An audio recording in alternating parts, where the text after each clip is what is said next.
अब बहुत बड़ा क्वेश्चन ये आता है कि हमको पता कैसे चलता है कि मैसेज हमारा कंप्लीट है या नहीं, है ना? ये क्वेश्चन आता है दिमाग में। So message should be complete to bring the desired result. अगर आप चाह रहे हो, किसी एम को लेकर के चल रहे हो, किसी गोल को लेकर के चल रहे हो, तो उसके लिए आपका जो मैसेज है उसको कंप्लीट होना जरूरी है। Okay, if there is any sort of incompleteness it will create what? सबसे पहले पहले के स्लाइड्स में हमने देखा था कि good communication is the bridge between confusion and clarity. तो अगर इनकम्प्लीट है तो किसको जन्म देगा? What it will create? So confusion. Confusion. Okay, because of incompleteness confusion create होगा। Yes, sir. हाँ, कंफ्यूजन से वो चीज़ें क्लियर नहीं होंगी। ठीक है, तो कंप्लीट कब मानते हैं? जब उसमें सारे फैक्ट जो है, जो रिसीवर को समझ में है, रिसीवर को की नेसेसिटी है, वो उसमें होने चाहिए कंप्लीटनेस में। Okay, and for achieving this completeness you require 5 W's and 1 H. Okay, 5 W's, what are those? What, when, where, why, who and how.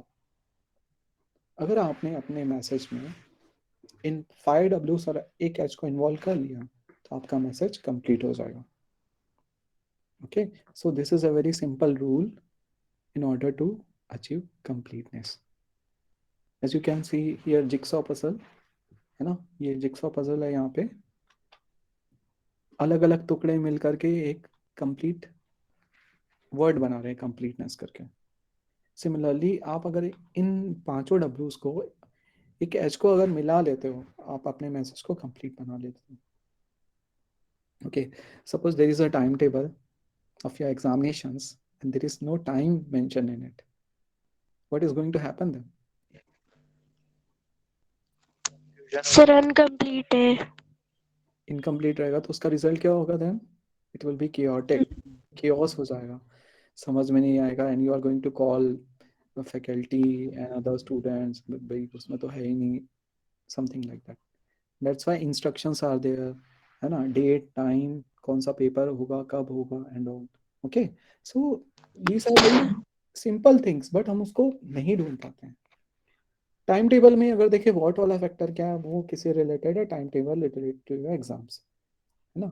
उसमें जो डेट्स हैं they relate to when factor, कि एग्जाम्स कब कब हैं। Where, उसमें venue दिया रहता है। अगर बोर्ड एग्जाम्स में वो क्या होते थे generally, what used to happen in board exams, they used to happen in the other schools, isn't it so, है ना। Yes sir. तो वेयर फैक्टर आता है, वाई आपको खुद पता है कि ये जो डिग्री आपको कंप्लीट करनी है उसके टाइटल में रहता है ना, कि ये डिग्री का एग्जामिनेशन है, बीटेक डिग्री या डिप्लोमा डिग्री एग्जामिनेशन, वो आपको डिग्री मिलेगी। यस। हु में ये चीज़ क्लियर है कि आपका एग्जाम देना स्टूडेंट्स करके लिखा होता है, और नीचे में अथॉरिटी के सिग्नेचर होते हैं कि किन्हें निर्देश दिया है। हाउ में चूंकि अब ऑनलाइन ऑफलाइन वाला सीन है तो